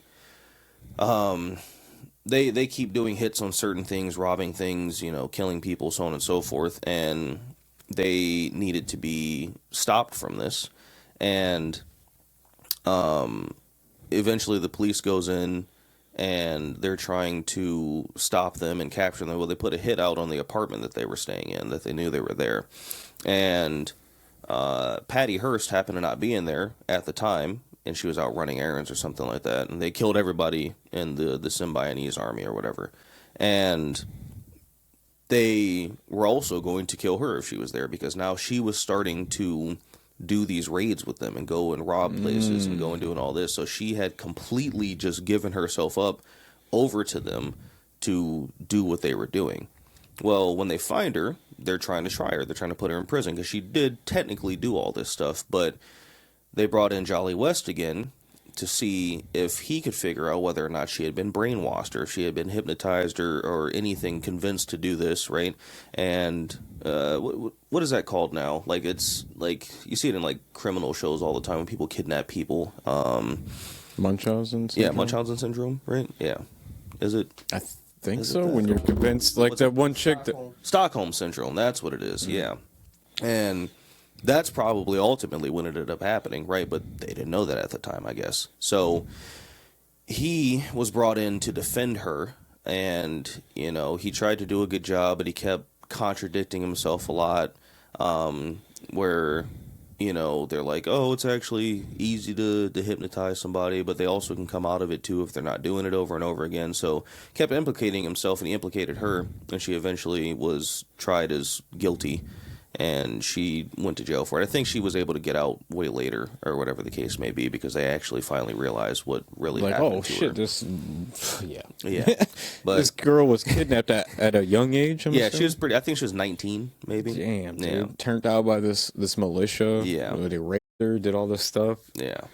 And to it's the point like, where she was convinced to work for them. We're going to kill you if you don't do this. And it's like, okay, well, I mean, I'm going to do this. Yeah, probably going to do it. And like, you know, it is fucked up for sure. And I wouldn't necessarily say that she completely didn't deserve jail time. Like, I mean, if you did kill people or you did rob something, then, I mean, you did technically do something wrong, though it's not your fault. The other people should get in more trouble than you. Yeah. You know, maybe you do a year or two and they got, 10, 20, 30 life in prison, right. So sometime I get, but again, it always touches back to, it's so strange that even just, 40 to 50, 60 years ago, that people's mindsets and the knowledge available to them was so vastly different than today. Yeah. Something that always blows me away for sure. 100%. Especially because a lot of people, view their grandparents like, oh, my grandma's so smart or my granddad's so smart, they know this. And then you grow up and you're like, they didn't know that motherfucker was wrong about a whole bunch of shit. My grandma's the smartest person I know. They told me if you get bit by a snake that's venomous, you can suck the venom out. Suck the venom out, huh? Don't worry like that. But Jolly West was involved with a lot of high-profile things like that. Most notably, at least, because it's something that pretty much everybody knows about, especially from that time. But Lee Harvey Oswald, whether or not you believe he acted alone or whatever, I guess officially what they say is that he's the guy that killed JFK. Well, Jack Ruby killed Lee Harvey Oswald in retaliation for him killing JFK. Didn't Jack Ruby have a meeting with Lee Harvey Oswald the week before that happened? I think he did. Yeah. Had a sit-down dinner with him. Mm-hmm. So it's like, he's like, what was it that Lee Harvey Oswald was saying in this? Oh, I'm a pundit or whatever. Like patsy? Patsy, that's what it is. Yeah, not a pundit. I was thinking of political pundit. That's a completely different thing. I'm a patsy. And it's like, well, if you just got accused of killing the president, that's what you say? Not, oh my God, I didn't fucking do it. It wasn't me. Like, yeah. I'm telling you, I didn't fucking do that. I'm a patsy. That's it. Okay. Yeah, sure. So they had their meeting or whatever, but Jack Ruby kills him, and Jolly West goes to the prison where Jack Ruby is being kept to have a meeting with him to evaluate what he did, right? And I think that he had started to try and prove that he was actually insane or whatever. Was not insane before Jolly West went to go see him. Jolly West leaves. Jack Ruby immediately goes into a psychotic break and starts acting crazy. It's like, could have been LSD, could have been the hypnotism, could have been a bunch of other different things. I wonder if LSD is the same thing as acid, where you can absorb it through your skin. Yes. It doesn't necessarily have to be injected. You can, yeah. That was actually way earlier in the story when we were talking about how the CIA actually got hold of LSD. That was something that they had noticed because they had the guy got it like on his fingers or something like that. And he's like, oh, something's happening to me. So he could have, just like wiped something on him, and then it's like, oh, fuck, what's happening? Good to see you, Jack. Yeah. And then he starts going crazy, and then you're already there, so he's in a break. Could have been a way to cover your tracks, too. Exactly. For the CIA. I mean, if Jolly was working, he was working for the CIA, correct? Mm-hmm. Yeah. And so was Jack Ruby, too. Was he? I'm pretty sure, right? Because he's the CIA. Let me double check. Yeah, that's interesting. I don't know about that. Let me make sure. So you have to bear with us, guys. We don't got one of them fancy computer search people in the background to look shit up on the big screen. All right, sorry about that. We said something earlier where I said, didn't he have a dinner with Jack Ruby a week before? It must not have been Jack Ruby. He did have a dinner a week before with a CIA agent, though, Lee Harvey Oswald. Okay, yeah. But maybe there was some talks that he might have been. I do question the reason, though, that they it leads me to believe that there was some sort of involvement with the CIA with Jack Ruby, because why would they send a CIA psychiatrist to evaluate him for anything? He only killed Lee Harvey Oswald. So if the CIA wasn't involved in this just random guy who they claim was not involved with the CIA assassinated the president, you'd probably be happy that somebody killed him. You know what I mean? Yeah. So why would you then go force his killer to break into psychosis if you weren't trying to cover something? To cover your tracks, exactly. 100%. So I don't give a damn if everybody thinks that's a conspiracy where it's like, oh, he wasn't, Lee Harvey Oswald's the only person that did it. Fuck you. That's what I'm going to say. Because there's so much stuff written on the wall about that had so much. Ruby introduced Oswald as CIA agent. Okay, no, I'm sorry. You know what? I'm looking up too much. Yes, I'm about to start getting. It's a rabbit hole. Yeah, no.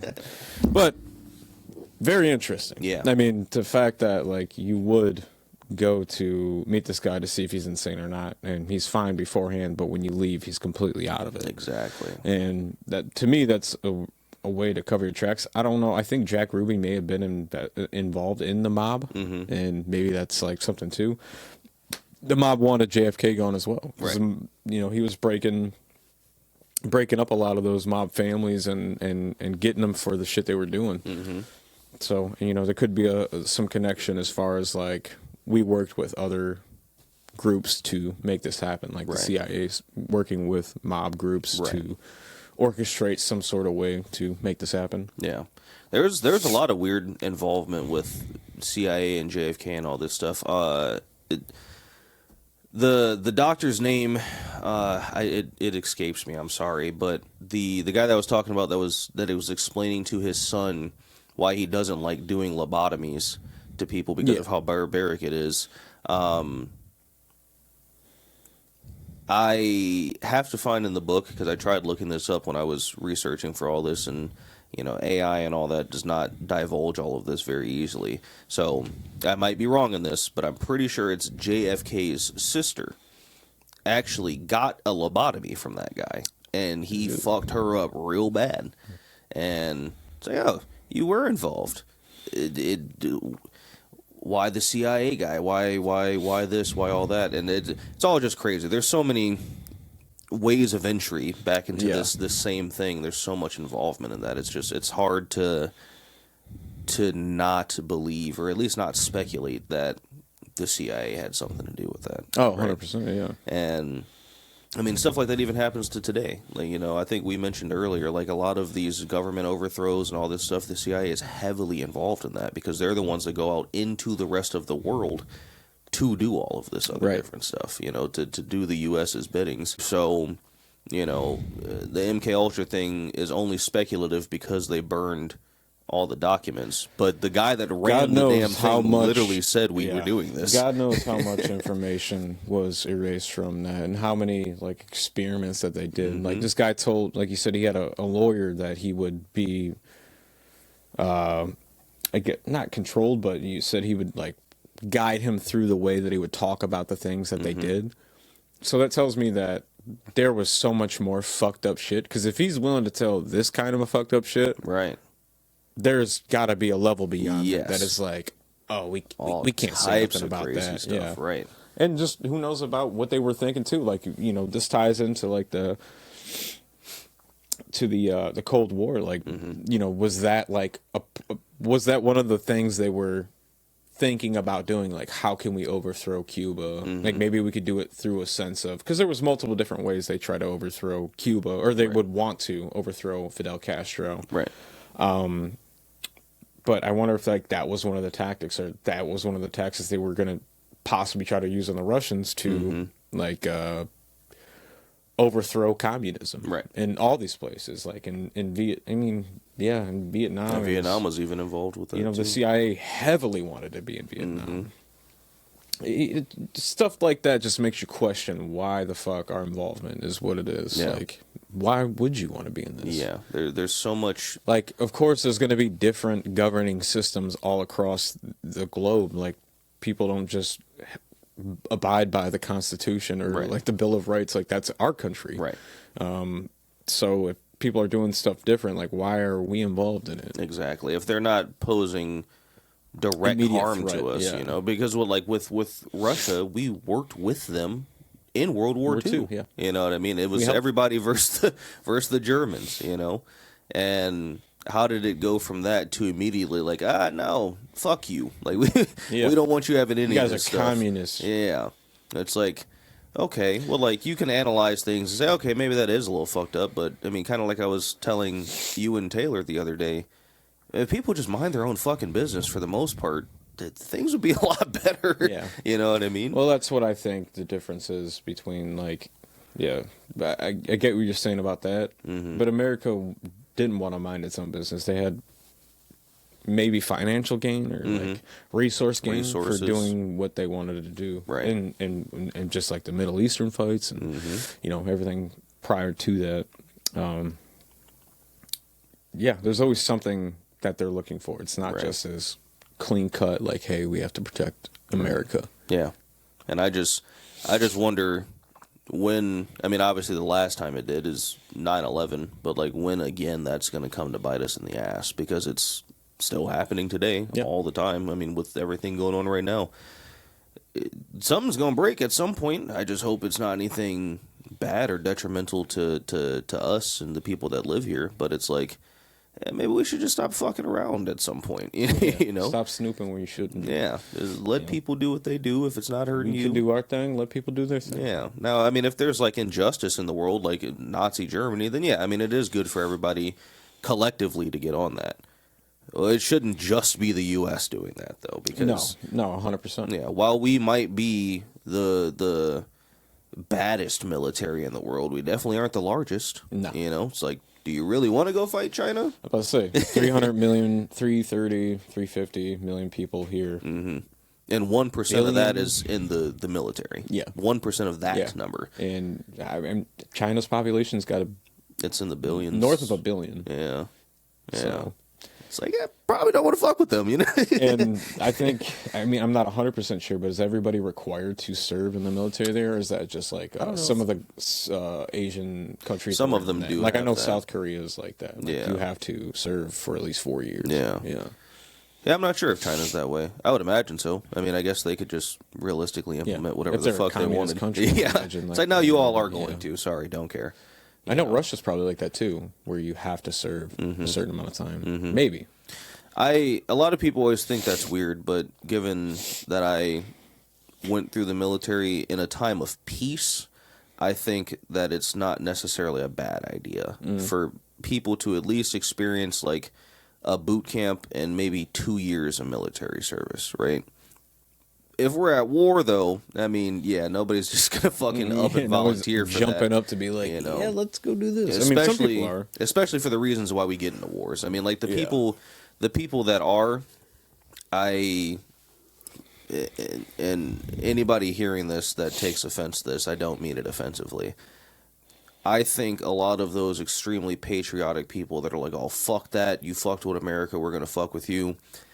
You need to take a step back and understand why that happened and what involvement we had in that, right?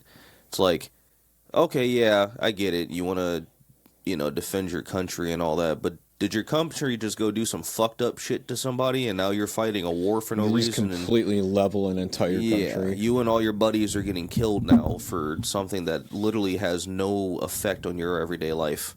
Right. It's good to think about what you're getting into before you just up and sign up for it. So I do kind of like the conversation we were having, right? Like that would be a huge overreach of the government if they forced you to go into the military, for 2 years. But objectively thinking about it, what you learn in the military in terms of discipline and the ability to grow faster and all that stuff, it does set you up well. So I think it could be good in that way. But in no other ways other than that. Because other than that, you're like, oh, fuck, yeah, I get to have, like, mental health issues forever and get my body broken the fuck up, potentially die. Witness some insane shit. Absolutely crazy. I mean, you look at all those and guys. I feel for every, person that has had to have gone through that. And, absolutely. Yeah, it sucks, especially if you're doing it for a cause that you can't find a reason for. And unfortunately, when you sign that contract, you got to do it. It's either you go do that or you go to prison. Yeah. And I probably would have just went to prison. I mean, fuck, 5 years, whatever. I'll do 5 years versus I'm dead in a week because they just fucking shit me off to Vietnam. Then I step on a landmine as soon as I hop off the fucking the helicopter. Fuck. I'm not trying to do that. Yeah, no, I get it. So to be treated like a fucking piece of shit when you get back, when you get spat on, getting off the boats. I mean, it's fucked up, man. It's not like these people signed up for that. They were drafted. Yeah. And then you're like forced into it, really. I mean, like, obviously that doesn't happen as much today. Like, people aren't coming back home and getting fucking spat on. Everybody, for the most part, really respects veterans and military people. But, like, in the to play devil's advocate, the slight defense of, like, civilians, I mean, we were fucking burning children. Not, I don't think there was any children, but the women burning children, burning people up, and they were doing fucked up shit to people over there. So it's like, okay, I can understand why people are pissed off, but you have to understand, it's not your choices are not yours when you're in the military anymore. I mean, they are. You always have a choice, but, like, there's extreme consequences if you don't listen. You're being forced to do these things. Like, who's to say that if you disobeyed orders in fucking Vietnam, amongst all the other fucked up shit they were doing there, that they didn't just kill your ass? Yeah. You know what I mean? Yeah. You know, like, oh, you're not going to listen, you're going to defect from us? All right, cool, we'll just kill you. You know? Yeah. It's things you got to think about. It's like, you can't... That's why I've always had so much respect for the military, because it's like, I don't believe in the wars we go to, but I respect the people who are willing to defend the country at by any means. Right. And, you know, they're being forced to go somewhere where I feel is unethical. I mean, it's even more respect that, like, you're just doing what you have to do. You know, I can't fault you for that, and I can't sit there and look at it like, oh, you guys are just fighting this disgusting war, you're pieces of shit. It's like, no, like, you're forced to do this. Yeah, this is what you signed up for. Yeah, and you're defending the Constitution. Unfortunately, of the United States. You know, we may not believe in it, but that's what's in power right now, and that's who's guiding this. And you know, what are you gonna do? Especially like during Vietnam, when people had to be drafted. Yeah, like, you're gonna hate on people who literally being forced to go. Yeah. It's like, I literally am going to do this, and if I don't go, then I go to prison, or this, that, or the other. I'm taken away from my family either way. So it's like, maybe I can go do something that I think, in my head, based off the information I have, is good for the country, or I can just go sit in prison with no benefit at all and just rot away until this is over. You know, it's like, okay, well, yeah, maybe I will just go over there. I think our military is pretty strong. I think we got a good chance. I probably won't die. Fuck it, let's go do it, you know? Yeah. So it's that idea of honor and being honorable in something and having something that you could be proud of, but all of that always comes with a cost. I mean, in anything that you do in life, there's a sacrifice that you're giving somewhere to push yourself forward. So definitely all weird. The last thing I wanted to touch on, I'm not super versed on it. I was listening a lot to the book, but I think I mentioned it yesterday, Chaos by Tom O'Neill. Long ass fucking book. It's like, it's a lot to get through. Obviously I did not grow up in the time of the Mansons and all that, so I like vaguely heard people talking about it and all of that stuff. But the way the only way really that actually ties in with MKUltra,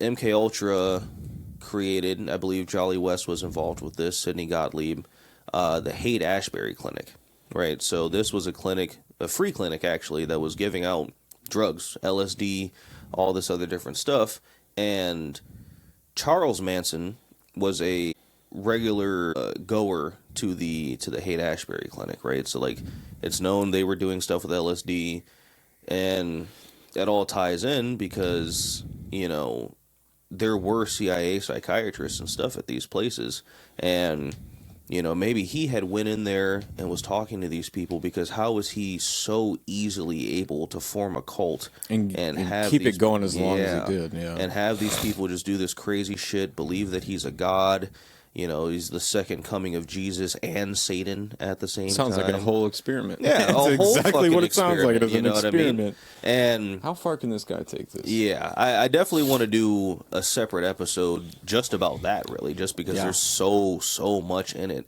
And I didn't mention the Haight-Ashbury Clinic before this, but like I said, it was Sidney Gottlieb was involved with that. I believe Jolly West was as well. Oh, really? That was started by MKUltra.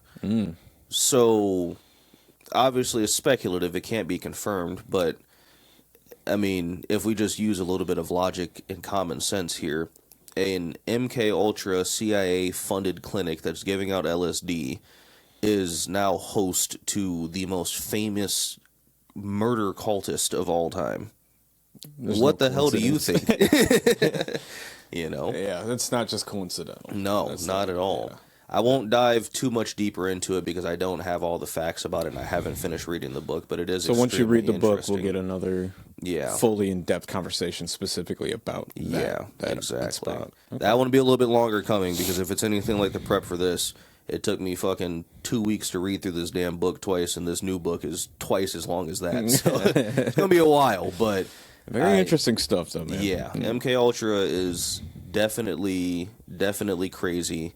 Don't do LSD, people. I mean, I'm not telling you can't. Obviously, I think people should be able to do whatever they want. You know, not saying everybody's going to be fucking psychotic, but if you take anything away from this, LSD could be dangerous. You know, you never know what the fuck it'll do to you. I mean, any psychotic break hits or what you might do from that. So yeah, exactly. Be very wary. Any hallucinogens and psychotic or psychoactive drugs could be dangerous.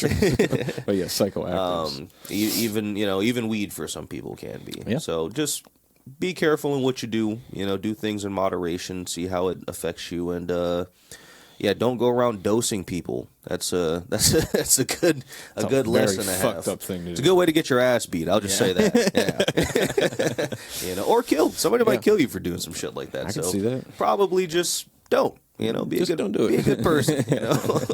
You know, ask permission first. Hey, man, you want some LSD? Nah. All right, fine. Go to bed. I'm gonna give it to you anyways. No.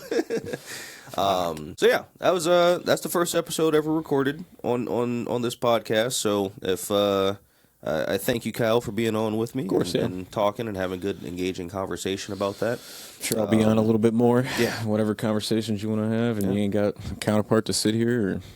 I'm sure you'll be bringing other people on as well. Trying to, at least. Yeah, I only know 5 people, so.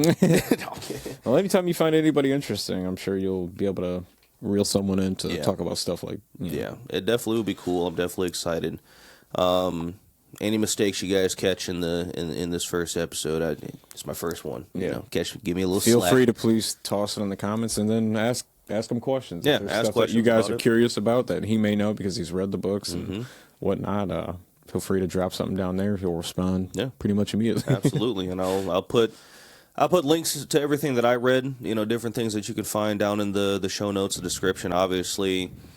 I don't think there's any like copyright problems with me talking about somebody else's book since I'm giving them credit for it. So I'll put that down too, so you can read the book. It's actually a really good read, super enjoyable, you know. And like I said, it's relatively quick, 400 pages. I mean, some of you slow readers might have a little bit of problem with it, but whatever. Just take your time. I think it's worth it. And thanks for tuning in. Hope you guys enjoyed it. See ya. See ya.